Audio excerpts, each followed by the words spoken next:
उन्नति और विकास का, आस और विश्वास का, जन जन के जीवन की खुशहाली का दर्पण, जन जन के जीवन की खुशहाली का दर्पण। ये है कृषि दर्शन, ये है कृषि दर्शन, ये है कृषि दर्शन। किसान भाइयों नमस्कार। कृषि दर्शन कार्यक्रम में आपका स्वागत है। किसान भाइयों, एक दुकानदार को आपने देखा है, वो दुकान जब खोलता है तो अपनी दुकान के आगे पानी की छींटे मारता है। अपनी दुकान में रखा हुआ हर सामान बाहर सजाता है, एक व्यक्ति को बाहर बिठाता है और आग्रह करता है आने जाने वालों से कि वो दुकान में आए और उसका सामान देखें। ये क्या प्रयास है?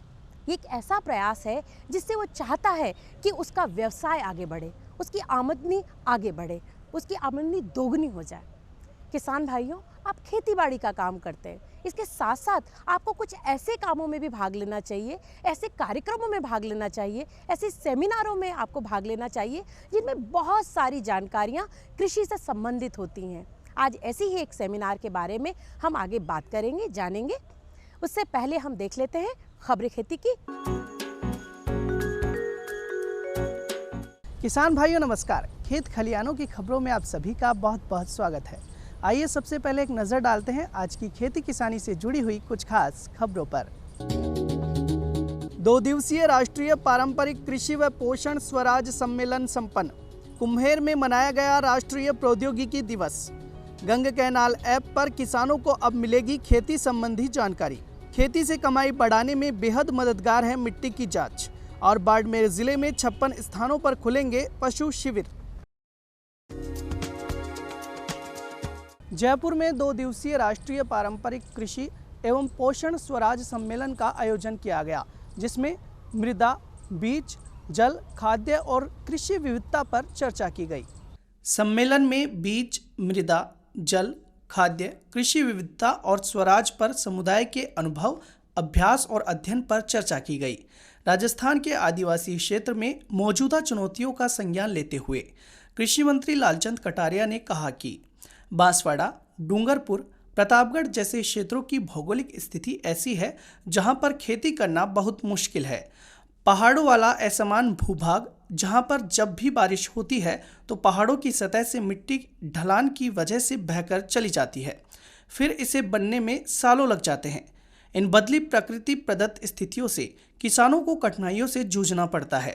उन्होंने कहा कि कोरोना महामारी के बाद लोग खाने पीने पर ध्यान देने लगे हैं, जैविक उत्पादों को खाद्य के रूप में उपयोग करने लगे हैं, लेकिन फिर भी उसकी मात्रा बहुत कम है।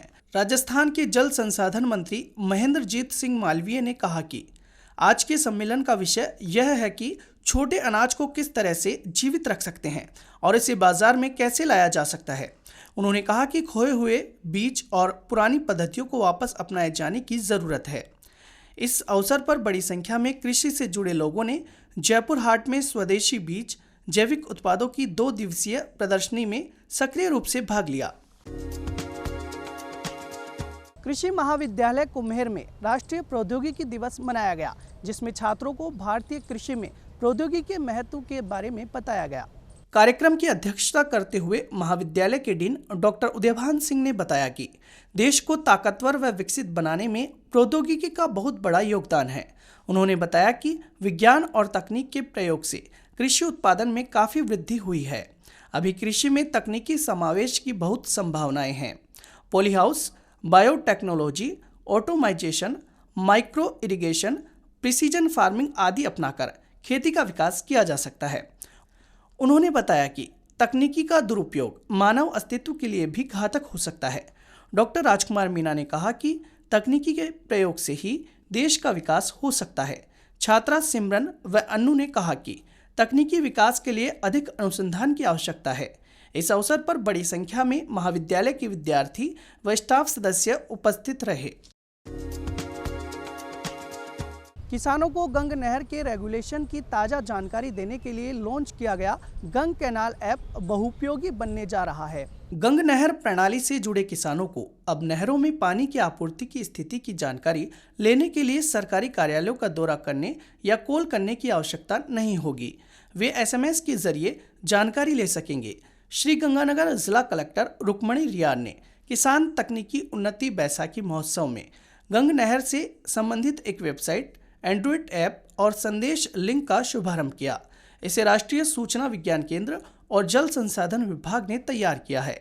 गंग कैनाल ऐप पर रेगुलेशन की जानकारी के साथ साथ किसानों को कृषि संबंधी कई उपयोगी जानकारियां भी मिलेंगी। निकट भविष्य में इसमें कई ऐसी जानकारियों का समावेश किया जाएगा जो किसानों को खेती के मामले में अपडेट रखने में सहायक साबित होगी। राष्ट्रीय सूचना विज्ञान केंद्र के अतिरिक्त जिला सहायक सूचना विज्ञान अधिकारी परमजीत सिंह ने बताया कि जिला कलेक्टर की इच्छा किसानों को खेती संबंधी जानकारी देने की थी, जो अब गंग कैनाल ऐप से संभव हो पाई है। उन्होंने बताया कि गंग कैनाल ऐप को लॉन्च किए जाने के बाद भी इसमें कई संशोधन किए गए हैं। इस ऐप पर निकट भविष्य में किसानों को फसलों की बीमारी और उनका उपचार, बीज, मंडी भाव, मौसम तथा कृषि की साप्ताहिक और मासिक जानकारी भी मिलने लगेगी। उन्होंने बताया कि कृषि प्रबंधन के लिहाज से यह सभी जानकारियां किसानों के लिए काफी महत्वपूर्ण साबित होंगी।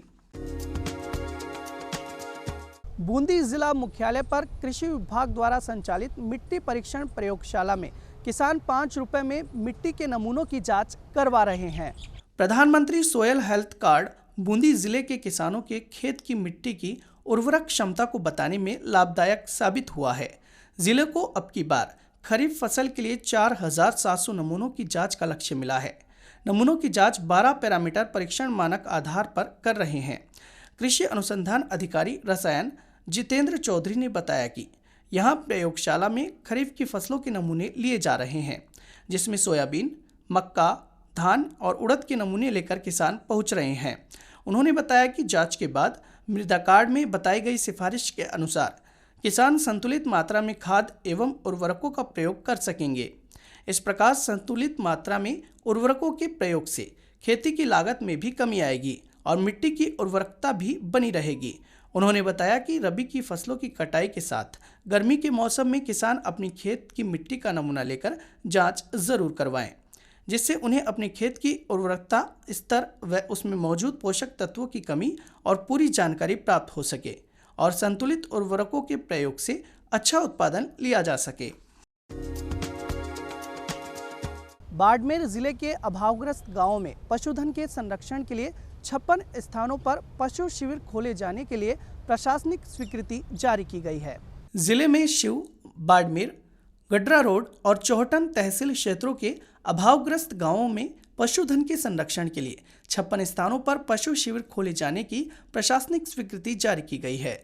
जिला कलेक्टर लोकबंधु ने बताया कि संवत 2078 में अभावग्रस्त घोषित क्षेत्रों में लघु और सीमांत कृषकों द्वारा छोड़े पशुओं के संरक्षण के लिए शिव तहसील क्षेत्र में कुल 28, बाड़मेर तहसील क्षेत्र में 3, चौहटन तहसील क्षेत्र में 4 एवं गडरा रोड तहसील क्षेत्र में 21 स्थानों सहित कुल 56 स्थानों पर पशु शिविर खोले जाने की प्रशासनिक स्वीकृति प्रदान की गई है। इन पशु शिविरों में 6744 बड़े और 1066 छोटे पशुओं सहित कुल 7810 पशुओं का संरक्षण हो सकेगा। किसान भाइयों, खबरें खेती की में आज इतना ही। आप देखते रहिए कृषि दर्शन। नमस्कार। किसान भाइयों, कार्यक्रम में एक बार फिर आपका स्वागत है। किसान उत्पादक संघ के प्रतिनिधियों से संवाद विषय पर एक क्षेत्रीय सेमिनार का आयोजन पिछले दिनों बिरला सभागार जयपुर में आयोजित की गई। इस सेमिनार में देश भर के प्रगतिशील किसानों ने और किसान उत्पादक संघों ने भाग लिया। इस अवसर पर केंद्रीय कृषि राज्य मंत्री कैलाश चौधरी ने भाग लिया और उन्होंने किसान उत्पादक संघों के प्रतिनिधियों से बात की। इस कार्यक्रम में देखिए हमारी ये विशेष रिपोर्ट। हमारे किसानों का आर्थिक उन्नयन कैसे हो और हमारे देश का किसान कैसे खुशहाल हो, इसके लिए हमारी केंद्र सरकार लगातार प्रयास कर रही है। हमारे कृषि मंत्रालय का प्रयास है कि किसान अपनी आमदनी को दोगुना करे, किसान का आर्थिक उन्नयन हो और किसान प्रगति की राह पर अग्रसर हो। जैसा कि किसान भाइयों हम देख रहे हैं, किसान उत्पादक संघ अपने आप में किसान की मजबूती के लिए बहुत बड़ा कदम है। हम देख रहे हैं कि किसान उत्पादक संघों के माध्यम से किसान सामूहिक रूप से आत्मनिर्भर होकर आगे बढ़ रहे हैं, खेती किसानी में बहुत कुछ नया कर रहे हैं और धीरे धीरे अपनी आमदनी को बढ़ाने की दिशा में आगे बढ़ रहे हैं।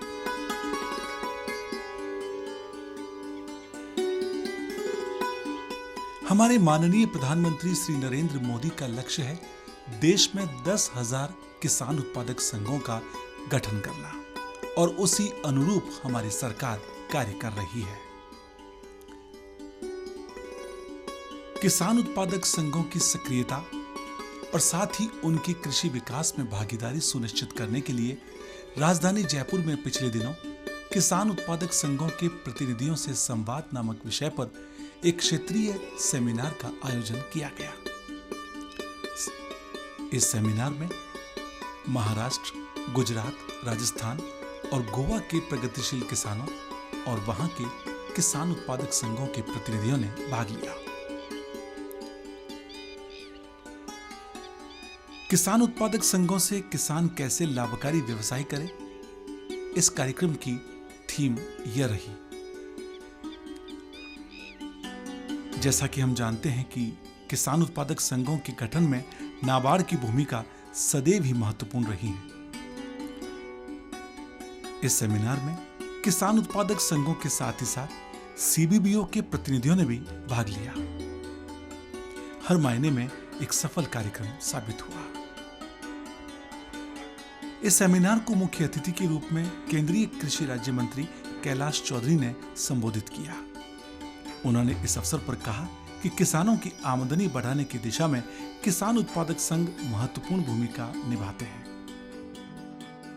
प्रधानमंत्री माननीय नरेंद्र मोदी जी ने जैसे ही प्रधानमंत्री बने, उन्होंने कहा कि मेरे देश का सबसे अगर कोई मजबूत स्तंभ है, अगर देश की रीढ़ है तो वो किसान है और किसान को सशक्त करने के लिए हमें कुछ करना होगा। हमें सिर्फ बातें करने से किसान का समस्या का समाधान नहीं हो सकता और इसके लिए प्रधानमंत्री जी ने सबसे पहला काम एक किया और वो ये किया कि कृषि का बजट बढ़ाया। 2023 तक, राज्यवर्धन जी मैं बताना चाहूंगा आपको, 2013 तक देश की टोटल कृषि का बजट जो था वो सिर्फ 23,000 करोड़ रुपए था। अधिकतम 23,000 करोड़ रुपए देश की कृषि का बजट रहा, जिसमें से आधे से अधिक तो अधिकारियों की और नीचे की सैलरी चली जाती थी। कुछ पैसा बचता, उससे धीरे धीरे छोटी छोटी योजनाएं चलाने का प्रयास करते, नाम के मात्र पर चलती थी। मैं कह सकता हूं यहाँ पर कि ऊंट के मुंह में जीरे के बराबर 70% आबादी किसानों की और उसके लिए बजट सिर्फ 23,000 करोड़ रुपए, वो भी 2013 में अधिकतम रहा, उससे पहले उससे भी कम था। और अब नरेंद्र मोदी जी की सरकार आने के बाद उन्होंने कृषि का बजट जो किया है, वो इस साल का भी बजट बता दूं, पिछला तो आप देख लेना, इस साल का कृषि का बजट है वो 1,32,000 करोड़ रुपए है। सिर्फ 23,000 करोड़ रुपए और 1,32,000 करोड़ रुपए, और उसमें से भी आधे से अधिक पैसा तो डायरेक्ट किसान के बेनिफिट के तौर पर खाते में जाता है। 65,000 करोड़ से अधिक किसान सम्मान निधि के तौर पर 11.5 करोड़ किसानों के खाते में किसान सम्मान निधि का पैसा गया। 1,85,000 करोड़ रुपए पिछले 3 साल के अंदर किसान के खाते में गए, किसान सम्मान निधि के तौर पर। ये सारा किस लिए किया जा रहा है कि किसान की इनकम बढ़े। प्रधानमंत्री जी ने सबसे पहले कहा कि हमारे किसानों की इनकम बढ़नी चाहिए, इनकम डबल करनी है और डबल करने के लिए जो भी हर संभव प्रयास हो किए जाने चाहिए। और किसान के लिए सबसे महत्वपूर्ण पिलर है वो क्या होते हैं, उनको सपोर्ट कैसे मिले। आज चाहे केसीसी के माध्यम से देने का विषय हो, आज 16.5 लाख करोड़ रुपए किसान को केसीसी के माध्यम से दिए जा रहे हैं। और इसी के तहत फसल बीमा योजना के तहत प्रीमियम के तौर पर 18,000 करोड़ रुपए किसान से लिए, लेकिन किसानों की फसल बीमे के नुकसान के तौर पर 1,20,000 करोड़ रुपए उसका क्लेम किसानों का भुगतान 2016 के बाद में कर दिया गया, नई फसल बीमा नीति के बाद। इस क्षेत्रीय सेमिनार को जयपुर सांसद शहर रामचरण बोहरा ने भी संबोधित किया। जैसा माननीय प्रधानमंत्री जी ने 20 फरवरी 2020 को इसका श्री गणेश किया चित्रकूट से और 10,000 एफपीओ बनाने की बात की। किसानों को अच्छा बीज मिले, अच्छा खाद मिले, अच्छा पानी मिले और अच्छी पैदा हो, ये क्लस्टर बनकर, और जिस प्रकार से एक छोटा किसान है, सीमांत किसान है, वो छोटा किसान सीमांत किसान अपनी किस तरह से भारत सरकार की योजनाएं चल रही है, कहाँ पर उसको लाभ मिल सकता है, कैसे वो लाभ प्राप्त कर सकता है, वो केवल एक छोटा किसान नहीं कर सकता। माननीय प्रधानमंत्री का जिस प्रकार से एक एफपीओ में 300 लोगों को उसमें सम्मिलित करके और अच्छी पैदावार करके और वैल्यू एडिशन करके उसके उत्पादन का अच्छा पैसा मिले, जहाँ भी एफपीओ अगर माध्यम से उससे रजिस्ट्रेशन में है और वहाँ अच्छा पैसा नहीं मिलता है, तो किसान अपनी फसल का जहाँ भी उसको अच्छा पैसा मिल रहा है वो ऊपर बेच सकता है। सेमिनार को सांसद जयपुर ग्रामीण कर्नल राज्यवर्धन सिंह राठौड़ ने भी संबोधित किया। हम सभी अपने जीवन में कहीं ना कहीं बदलाव लाना चाहते हैं, चाहे खुद के जीवन में हो या समाज में हो। और जो योजना प्रधानमंत्री मोदी जी ने शुरू करी है, उसको अगर आप धरातल पे ले जाएंगे तो आप देखिएगा कि आपकी एफपीओ या आपके आसपास का जो क्षेत्र है वो किस तरह से आर्थिक रूप से बदलेगा और उससे एक सामाजिक परिवर्तन आएगा। और इसीलिए ये कॉन्फ्रेंस यहाँ पे रखी गई है। 85% फार्मर्स पूरे देश के अंदर छोटे किसान, वो ऐसे किसान हैं जिनकी जमीन या तो बारिश के पानी से वहां पर खेती होती है या फिर ज्यादातर सूखा पड़ता है। उसके बावजूद भी ये छोटे किसान जो 85% है, 51% एग्रीकल्चर प्रोड्यूस पूरे भारत का ये छोटे किसान पैदा करते हैं। और अगर हाई वैल्यू प्रोडक्शन का आप देखें तो 71% हाई वैल्यू प्रोडक्शन ये छोटे किसान करते हैं। अब इन छोटे किसानों के पास जानकारी नहीं होती, यहां तक अगर आपको समझ बूझ से जानकारी पहुंचा सके, आर्थिक उनको मदद दे सके, जिस तरह की राजस्थान देश की जो सरकार की जो योजना है वो वहां तक उनके पास पहुंचा सके, तो एक बहुत बड़ा परिवर्तन आएगा। प्रधानमंत्री जी ने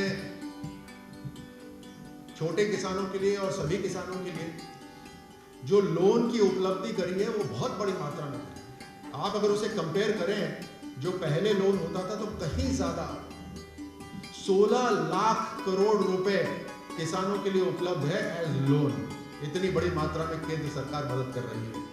आप सभी जानते हैं ये बहुत ही इम्पोर्टेंट, बहुत ही महत्वपूर्ण फ्लैगशिप प्रोग्राम है भारत सरकार का। आदरणीय प्रधानमंत्री जी ने 2020 में फरवरी महीने में इसको चित्रकूट से ऐलान किए थे, लॉन्च किए थे कि फार्मर प्रोड्यूसर ऑर्गेनाइजेशन करके एक स्कीम बनाएंगे हम लोग, जिसके तहत करीब 10,000 ऐसे समूह का गठन करेंगे जिसमें सभी किसान जो सीमांत किसान हैं वो जुड़कर कलेक्टिवाइज होंगे, एकजुट होकर काम करेंगे ताकि उनकी आर्थिक स्थिति मजबूत हो सके। सेमिनार में आकर किसान खासे उत्साहित नजर आ रहे थे। किसान उत्पादक संघ निश्चित रूप से किसानों की खुशहाली का मार्ग प्रशस्त करते हैं, किसानों की खेती किसानी में आत्मनिर्भरता को सुनिश्चित करते हैं। किसान भाइयों, देखा आपने ये सेमिनार, ये कार्यक्रम आपके लिए आयोजित होते हैं। इनमें दी जाने वाली जानकारियाँ आपके लिए बहुत उपयोगी होती हैं। ये कार्यक्रम हम आपके लिए बनाते हैं, इसलिए हमारा ये जानना बहुत ज़रूरी है कि इस कार्यक्रम में क्या कुछ आप देखना चाहते हैं। यदि आपने कोई नवाचार किया है तो वो भी आप हमारे साथ साझा कर सकते हैं। पत्र लिखने के लिए हमारा पता है कृषि दर्शन कार्यक्रम, डीडी राजस्थान, दूरदर्शन केंद्र, जयपुर। किसान भाइयों, आप हमें ईमेल भी कर सकते हैं। हमारा ईमेल एड्रेस है krishidarshanjaipur@gmail.com। किसान भाइयों, घड़ी का इशारा हो चुका है कि अब हमें लेनी होगी आपसे विदा। हम कल फिर हाजिर होंगे खेती से जुड़ी हुई नई जानकारियों के साथ। तब तक के लिए दीजिए हमें आज्ञा। नमस्कार।